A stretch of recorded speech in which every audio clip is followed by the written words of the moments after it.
The game opens mid-crisis. Yumia and her team are ascending when a chunk of debris almost crushes her. She dodges just in time, leaping from the lift. Separated from the others, monsters swarm the crumbling tower. Yumia fights her way to the top and eventually rejoins her team. Waiting for them at the summit are two strangers.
And the title appears. This is Atelier Yumia. Hello everybody, thanks for watching. I am Toad Knight, and here's the full story of Atelier Yumia. After the intro, we see Yumia sprinting along a wooden dock.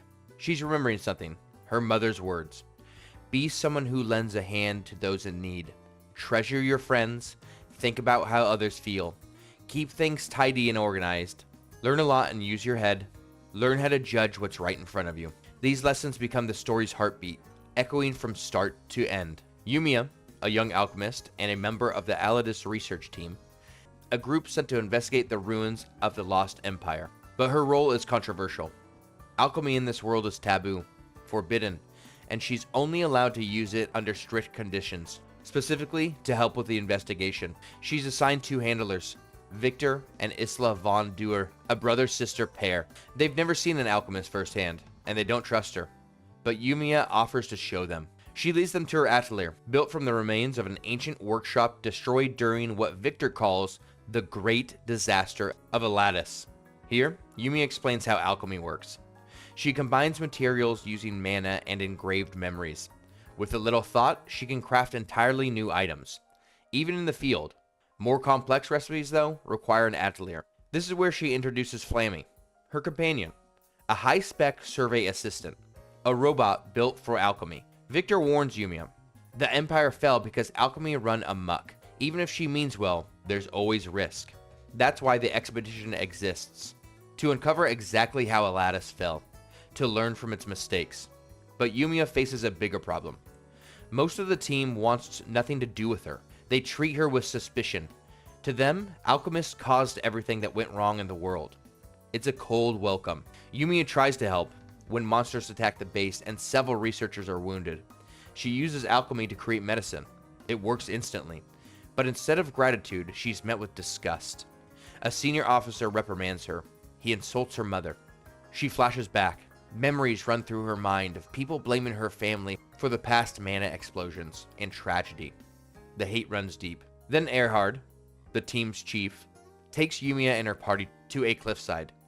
The air here is strange. Not hot, not cold, just heavy. This is a mana-bound area. The mana in this world comes from the engraved memories of the dead. Normally it flows through underground channels, but here it's pooled and unstable. In excess, it causes dizziness, memory loss, even collapse. That's what makes mana-bound zones so dangerous. Erhard explains why Yumia was invited. The expedition has discovered mana circuits running through the ruins of Aladiss. Old technology once used to regulate the flow of mana. If Yumia can reach these circuits, she might be able to restore the balance, but it's a risk. Victor and Isla aren't sure if they should rely on her, but the danger is real, and it's becoming clear. They have no choice. They need her, because Yumia can walk through the mana-bound areas. Her energy core lets her coat herself and others in protective mana, making her immune to its effects. Their first destination? The Duck's Lighthouse, in the middle of the mana-bound area. Yumia believes that ancient mana pathways connect the lighthouse to her atelier.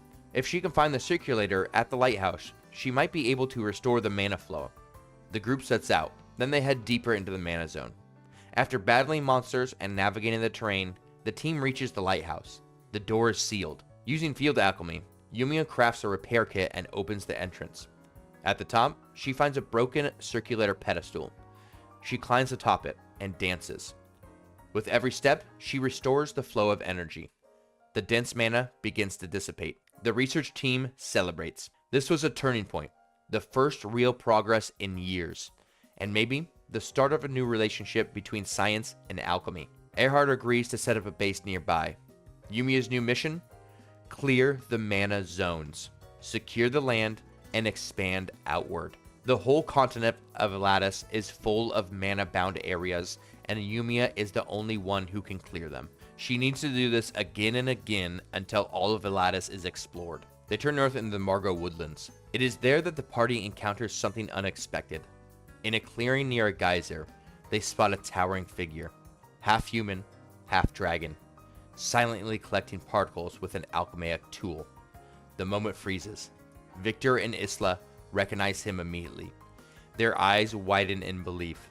They've seen this monster before. Years ago, in their homeland, a massive mana explosion devastated their domain.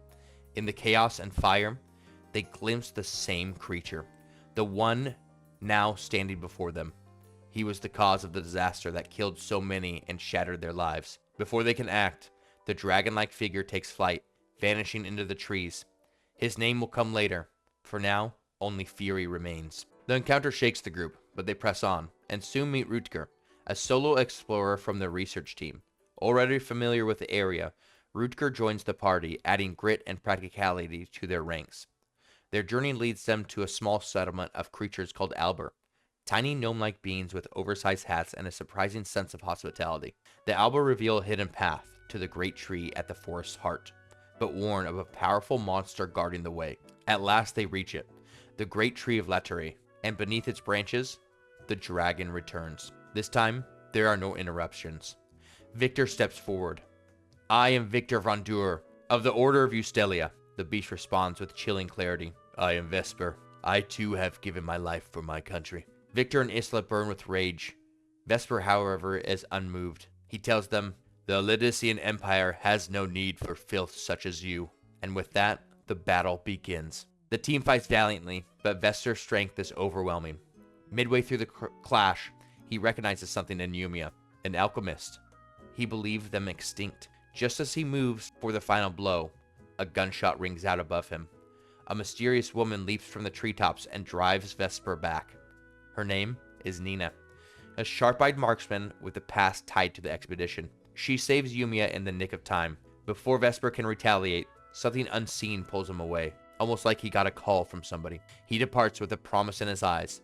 This is not over. The party barely survives the encounter, shaken but determined. Yumia clears the mana circuit beneath the tree and purifies the area. Later, they discover a memory vial.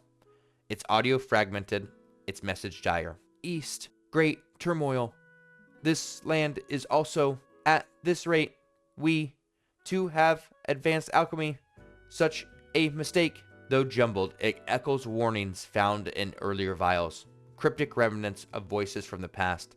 The capital city of Aladiss, long believed lost, lies somewhere to the east. The meaning is unclear, but one thing is certain. Vesper is no ordinary monster.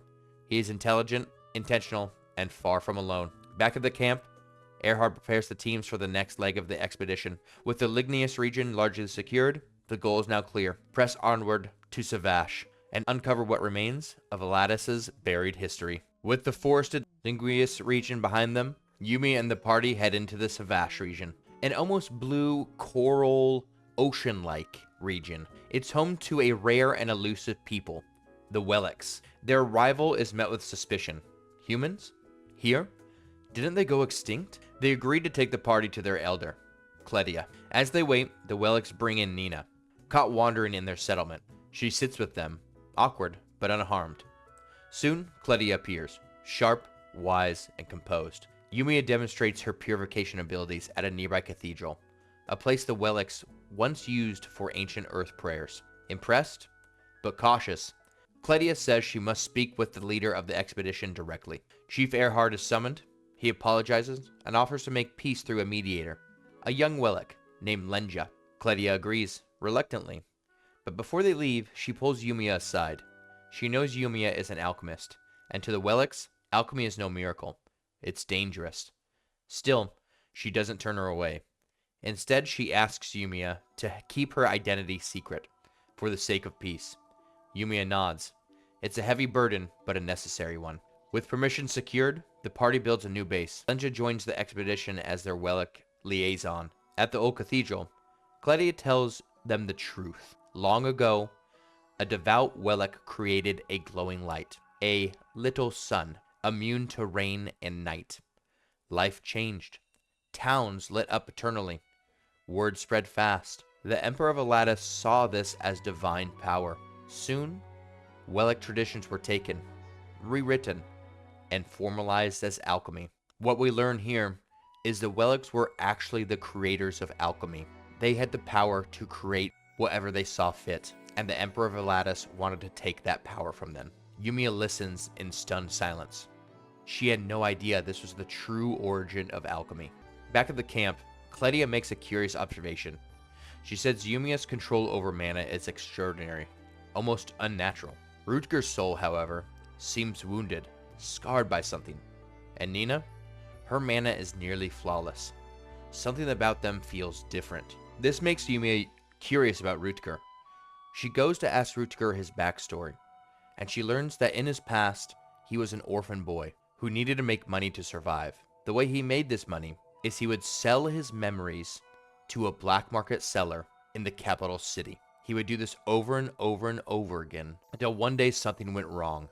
Instead of selling his memories to the black market seller, the crystal that was used to absorb all his memories ended up flowing memories back into Rutger. The Rutger Yumia sees before her is someone with no real past and no real memories to speak of. His soul is scarred from what happened to him that day. The next day, Lenja goes missing. The team uses alchemy to create a mana tracker, attaching it to Flammy to trace her mana signature. The trail leads to the Nuru settlement, where they learn Lenja has been negotiating peace on her own. The Nuru told her to bring Astelia nectar as a condition for talks. She went alone to gather it. They find her at Hermia Academy, gathering flowers. She didn't disappear, she just stayed out longer to collect more samples, hoping to prove herself. Suddenly, while talking to Lenja, a terrifying woman with horns appears and targets Yumia with magic, accusing her of being an alchemist. The party fights back, barely escaping. During the intense engagement, the woman's voice echoes, "Alchemist, I'll never forgive you." The group finds shelter in a nearby cave. They don't know what happened, nor do they know who this woman was. All they know is they hate alchemists. They need to find more information. Later that day, back at the base, Yumia asks Lenja why she joined the expedition team in the first place. Lenja shares her story. "In my clan, the Flume, we go on a journey of atonement when we become adults. I messed up a lot. I slowed everyone down, but they supported me anyway. Until one day, they vanished. I think something happened, so I'll work hard for their sake." After hearing this sad story, Yumia and the team decide to take in Lenja as a full-fledged party member. Their next job? Figure out who the monster was that attacked them. While investigating the monster that attacked them, the party learns of her names from the Wellicks. Lili Borea. The Wellicks really don't have very much information on her other than her name, but the party turns to the Nuru for more information. The Nuru have something very important they're holding, a memory vial. On this memory vial, it depicts a captive undergoing a forced mutation experiment. 奪うとは人聞きが悪い。それにしても捕虜の中に適性を持つ者がいたとは。適性？喜べ。君はこれから我らがアラディス帝国の発展がため生まれ変わるのだ。何よそれ。素晴らしい兵士として活躍を期待している。ただ君のようなものには枷をつけなければ。ふざけんな。私はやめろ。離せ。離して。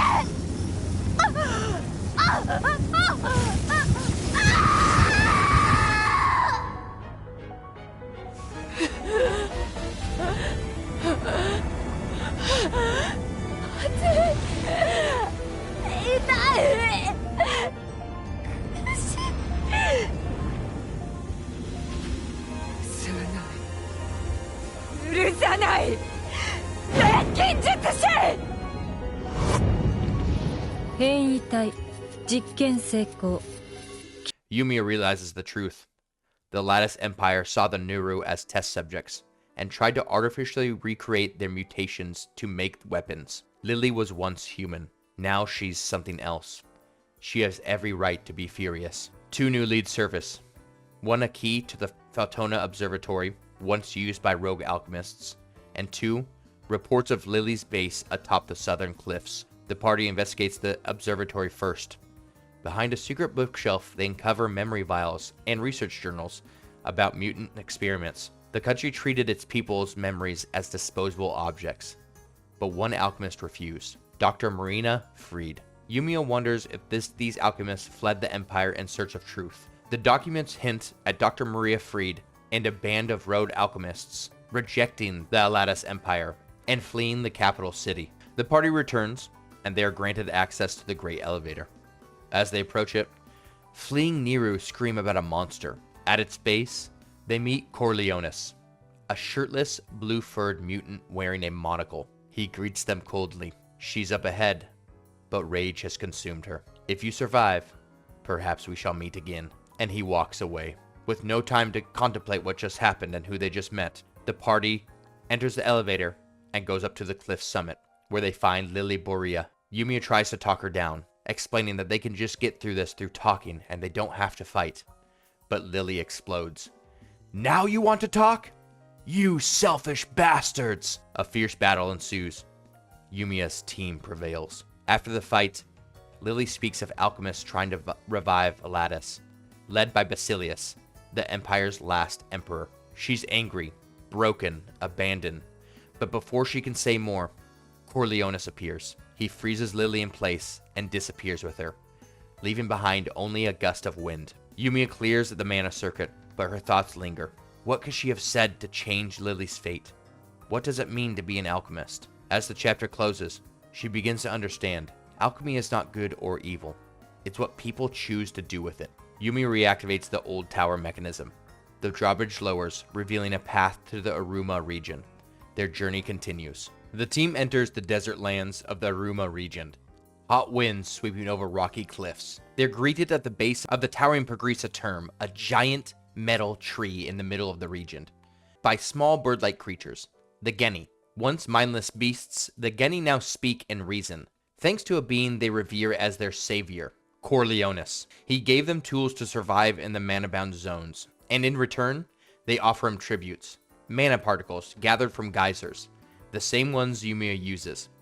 They offer them at the sacred site called the Blessed Lands, believing Corleonis needs them for the greater good. Currently with no solid leads, the team investigates an ancient furnace in the area, a sealed Imperial facility buried in the desert. Using alchemy, Yumia reactivates the complex. Inside, they find something strange. A photo of a woman Yumia vaguely recognizes, a few memory vials, and some documents. Again, Dr. Marina Freed is mentioned in this facility. One of the memory vials in this facility mentions a project, the Recollection Cocoon. The memory vial plays as this. The Recollection Cocoon project is progressing according to plan. Vessels brought to life, homunculi. The second generation is nothing more than imitation, yet we are seeing results. The cocoon was designated to store memories, possibly all of Aladiss, for the purpose of resurrection. While reviewing the data, Reuter confronts Nina. Something feels off about her. But before she can answer, Corleonis appears, suddenly, confidently. He said the facility is his old lair, and isn't fond of the party digging through it. His tone shifts as he looks at Yumia, then Nina. Another alchemist interested in new life, mutants, and homunculi? How nostalgic, Corleonis says. The party doesn't know what Corleonis is talking about, and then Corleonis understands. Wait, if Yumia didn't create Nina, then Nina must be the first generation experiment that escaped Aladiss all that time ago. Centuries ago. Yumia is shocked by this. Nina doesn't answer. Corleonis grins, then simply says, I'm busy now. We can have a nice long talk later. This changes things. And he vanishes. Back at the camp, Nina reveals everything. She was created by Dr. Marina Freed, not as a weapon, but out of love. Nina still remembers the smile on her face the first time she opened her eyes. She was created to carry the memories of Marina's daughter, but the Empire tore her away, used her in cruel experiments. Marina couldn't take it anymore. With allies who shared her ideals, she fled west with Nina, settling in the Lingius region. Years passed, then came the disaster. Their lab was destroyed, overgrown by mana-fueled vegetation. Marina placed Nina into a treatment casket to save her. That's where she remained for centuries at the bottom of the ocean in this casket, until she washed ashore in this present day. After hearing that Nina was a homunculi, they didn't know if Nina was against them or with them, but eventually they decided to forgive Nina and accept her completely. They head back to Dr. Maria's hidden lab in Lignius. There, in a secret underground chamber, Yumi finds another memory vial. But before she can play it, Corleonis strikes again. He fires a blast of ice magic and steals the vial from Yumia's hands. He taunts them. Come, show me your true strength. Meet me atop the Progrissa Term, the giant metal tree in the middle of the Aruma region. The party knows it's a trap, but they must go anyway. They power the ancient elevator and rise to the summit of the great tree. There, Corleonis awaits, vial in hand. Without warning, he freezes Yumia's feet and separates her from the team with an enormous wall of ice. He watches her suffer, but Yumia breaks through with raw mana and retaliates. As she's fighting Corleonis, someone else teleports in and says, I'll handle this. He grabs Yumia by the leg and unleashes a surge of energy and blasts her off the tree. She falls unconscious into the water below. Yumia wakes in blackness. Disembodied echoes through her mind. She begs them to stop. She wakes up again, this time in her original atelier, surrounded by her team. They explain that Corleonis vanished after Yumia fell, telling them, if the girl lives, have her return to this place. Luckily, the Geni rescued her from the water, but Yumia has been unconscious for a week. Something's off. Her mana feels different. They visit Cledia, who asks her a chilling question. Do you feel like you've forgotten something important? Yumia reflects and realizes the truth. She can no longer remember her mother, her face, her voice, every shared moment gone. The fall, the mana burst, she lost it all. Mana is made of memories. When one pulls more mana than the land holds around them, it pulls from the self, and what has been returned to the world as mana can never be reclaimed. Yumia has lost the memories of her mother for good. The loss hits Yumia hard. She spends days quietly mourning. Even if their mother is gone, those memories were a part of her. While planning their next steps, Nina shares a shocking truth. The figure that appeared out of nowhere and attacked Yumia on the top of the metal tree was most likely Emperor Basilius himself, the last ruler of the Aladiss Empire. They don't know he's still alive, or even if he's fully human, but it's clear that Basilius is directly behind the homunculi, the memory harvesting, and the resurrection plan. To face Corleonis again, they'll need to overcome his ice magic. Yumia begins crafting a solution. She creates a mana bullet designed specifically to pierce and shatter his icy defense. It's time to return to the Progrissa Turn. They ride the long, shaky elevator to the summit once more. Corleonis is waiting. He's pleased to see Yumia survived. He invites her, again, to join the Aladiss Revival Project. She refuses. Corleonis tries to trap her in ice just like before, but this time, Yumia is ready. She fires the bullet, the ice wall shatters, and the final battle begins. After a brutal fight, the party brings Corleonis to his knees.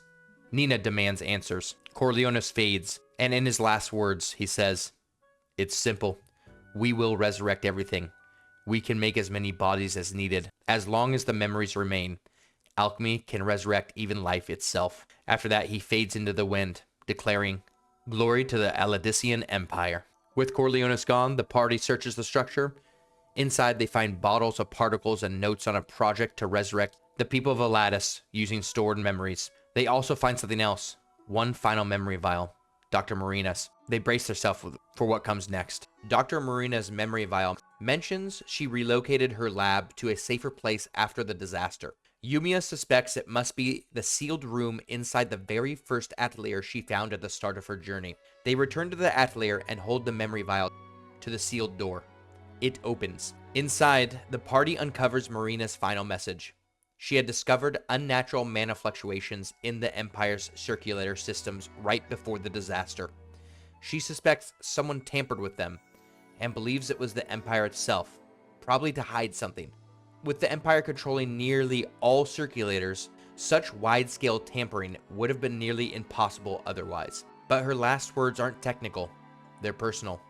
She addresses Nina directly in this memory vial. She apologizes to her. She says, "You weren't her, but I still wanted you to be. I'm sorry, Nina.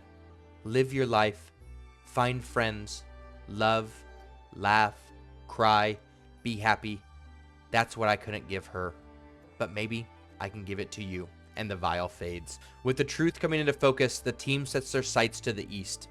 They reach a valley blocked by an enormous boulder, but something feels off.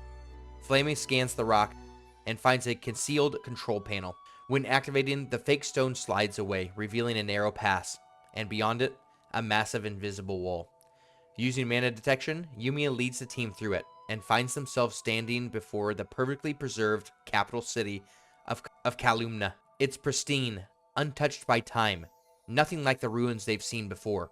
Too perfect. Yumia suspects this isn't preservation, but reconstruction. Using alchemy, they assume Basilius rebuilt Kalumna from memory. Nina stares at the streets, almost nostalgic. It's familiar, but different. They establish a base camp and get ready to explore the city. Nina identifies two major locations: the Lacuna Castle, where the Emperor once ruled, and the first Imperial laboratory where she was created. Only one is visible, the lab. They head towards it, but it's sealed by dense mana. Yumia senses that the mana across the city is being funneled into this location, and the lock on the lab can't be broken by force. Kalumna is divided into 3 districts: the Imperial Graveyard, the Administrative District, and the Commercial District, each with mana control towers. To unlock the lab, the team will need to activate all 3 towers. While scouting the area, Nina leads them to the street where her childhood home once stood. But things are off. Her house is there, but smaller, and the nearby theater? Massive, much bigger than it was in the past. Yumia realizes what this means. Basilius rebuilt the city not from schematics, but from his own memory. Whatever he didn't remember simply wasn't restored. What he liked? Rebuilt, larger than life. They enter the theater to investigate. Inside, a familiar voice echoes on stage.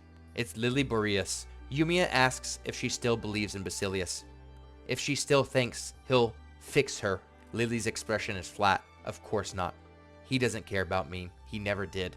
He only cares about Aladiss. Yumia apologizes, telling her that even now, she doesn't have enough power to return Lili to her original form.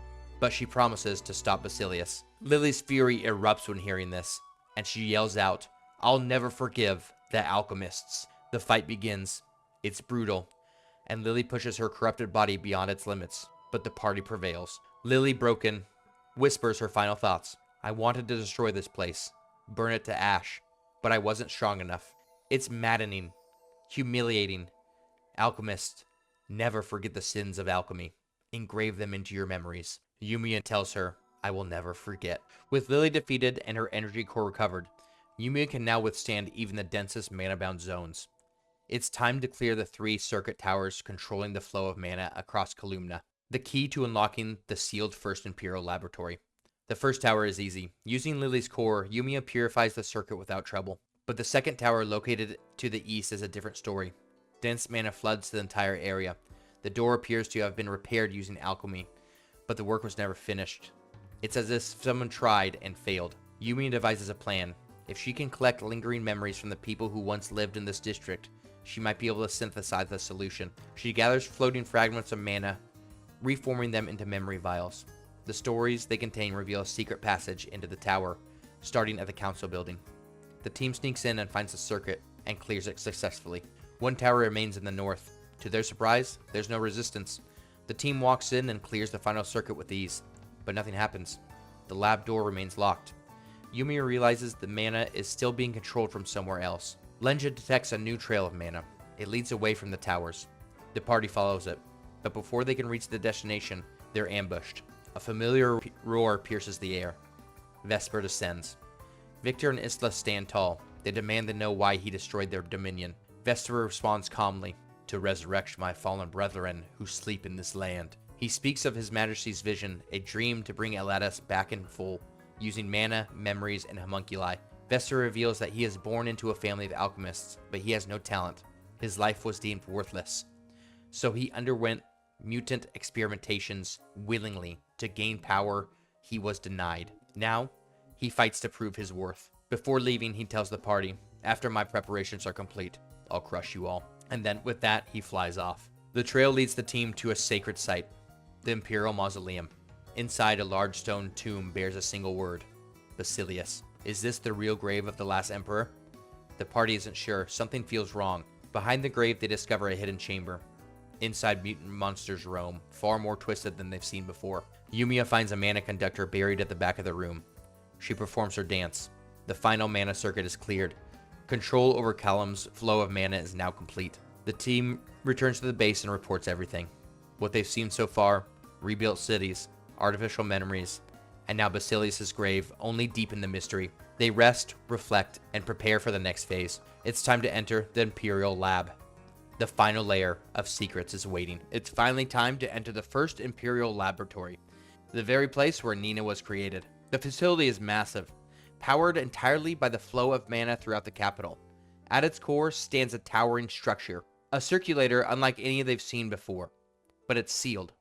To activate it, Yumia must first collect 3 authorization keys hidden across the lab's lower levels. As the party explores the halls, they find remnants of Aladiss' most dangerous ambitions.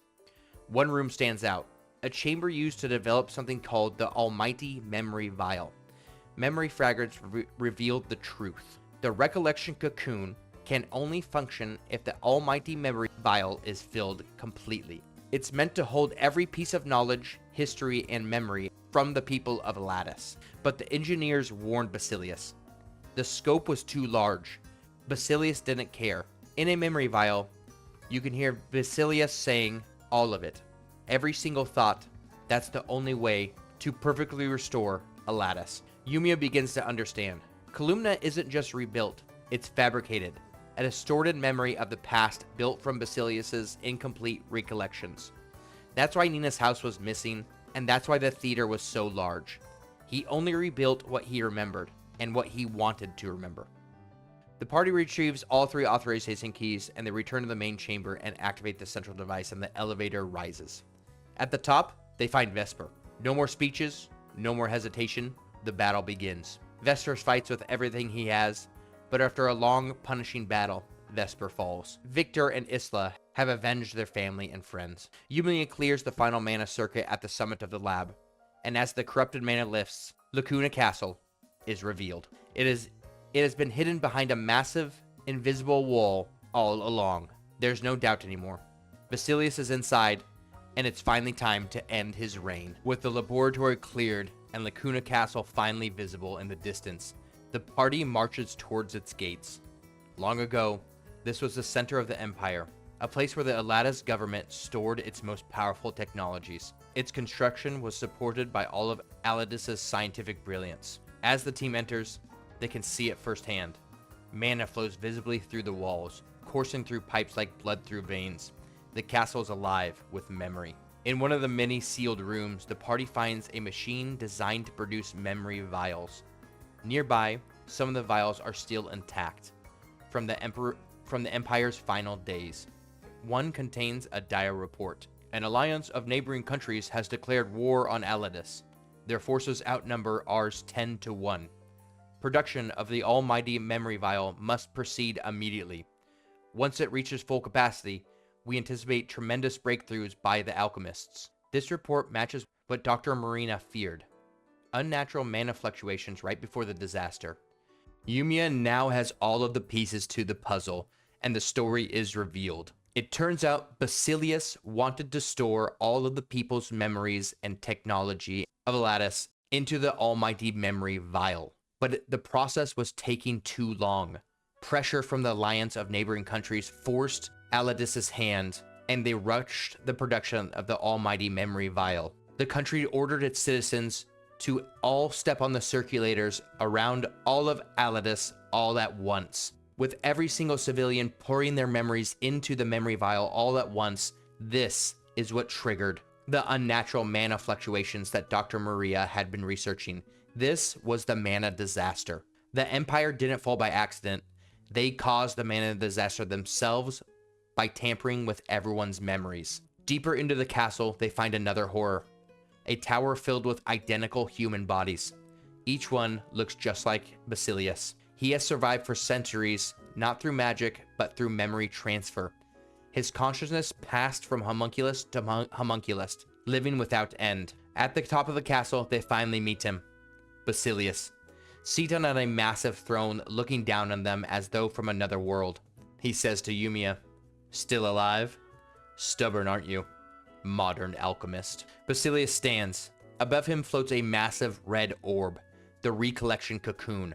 Inside it sleeps the thoughts and memories of the entire Aladissian population, compressed into one object. This is where Basilius draws his power from. "Aladiss shall be restored," he declares. "That is my duty as emperor." But Yumia pushes back. "You can't restore something exactly as it was. You can only move forward." Basilius' face twists with fury, and the battle begins. Basilius fights with crushing power. Midway through the battle, he transforms, mutating into a grotesque monster infused with raw mana. He overwhelms the team. He raises a clawed hand to strike Yumia down, but before the blow lands, Flammy leaps in front of her. The hit lands. Flammy is thrown across the room. Silence. Then from a small mechanical body, a final memory from Flammy slips out. The memory is from Yumia's mother, and it sounds like this. "Flammy, whatever it takes, protect Yumia." Mana flows from Flammy, flooding Yumia with every memory they shared. Her heart surges, and with everything she has left, Yumia rises. She strikes Basilius with a flurry of blows, tearing down his monstrous form. And then, in a final clash, she destroys the Recollection Cocoon. The battle is over. Yumia rushes to Flammy's side. The little device is fading. "Will you be able to wake up without Flammy there?" Flammy asks. "Yumia, learn how to judge what's right in front of yourself." Those were Flammy's last words. Yumia uses her remaining strength to stabilize the flow of mana inside the castle. The homunculi experiments, the cocoon, the recycled memories, all of the mana-bound areas, they're all gone, and the land is finally free.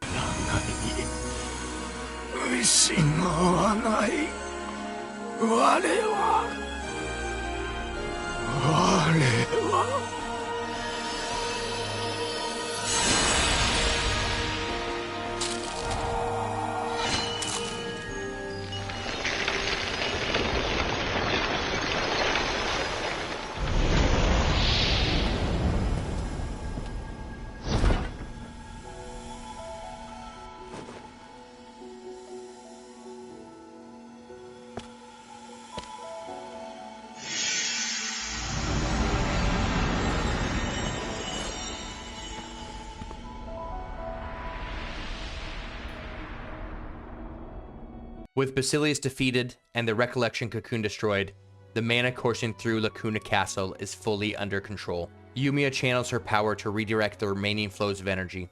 The toxic oversaturation is cleansed. For the first time in centuries, Aladiss is free. The team submits their final report to Erhard. With the expedition's central mission complete, the group begins to disband. Victor returns to Durer to assist in recovering and rebuilding. Isla chooses to remain on site, working to preserve and document everything they've learned. Erhard requests that Nina and Yumia accompany him. He expects they'll be placed under government observation, but assures them their actions won't be seen in negative light. They've done too much good. Rutger stays with the expedition team, and for the time being, Lenja stays behind with the Willix. In the rubble left behind, the team finds one final artifact. After the defeat of Basilius, Basilius drops the almighty memory vial, the Empire's ultimate project. A single item holding the totality of Aladissian science and history. Basilius dropped it before the end. Erhard hands it to Yumia. She holds it for a moment, and then makes her decision. She destroys it. Some knowledge should not be preserved. It is now time for Yumia to begin her next adventure. Thank you all for watching. This was the full story of Atelier Yumia. I hope you guys enjoyed. This is Toad Knight. Go check out my personal channel at Toad Knight JRPG, and I'll see you in the next one.